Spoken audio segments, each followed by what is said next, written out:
all the talk of midichlorians like living in our cells and all that, like how wouldn't that like ruin like the religion that these people have made? Where it's like, oh no, everything's been decided by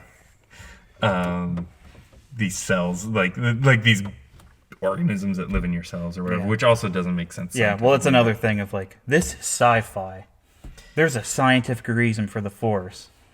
Like, is it that? Oh.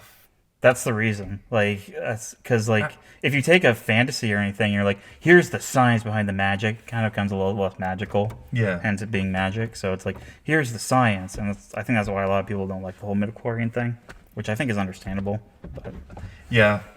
Does it get worse later on or something? It actually gets better because they just straight up stop talking about midichlorians. I was gonna say because like I feel like up to this point I haven't really seen enough about it. The scene where Qui-Gon talks to him about the midichlorians is like probably the most in the prequels because they do take some lessons from this movie that people didn't like. Like there's less Jar Jar in the. I was just about to say this. Yeah, it's like George Lucas took feedback from Phantom Menace and applied it to Attack the Clones. And somehow it's still worse. I was going to say, how is that justified if he like makes it worse? Yeah. But Jar Jar isn't in it as much, so yeah, that's one benefit.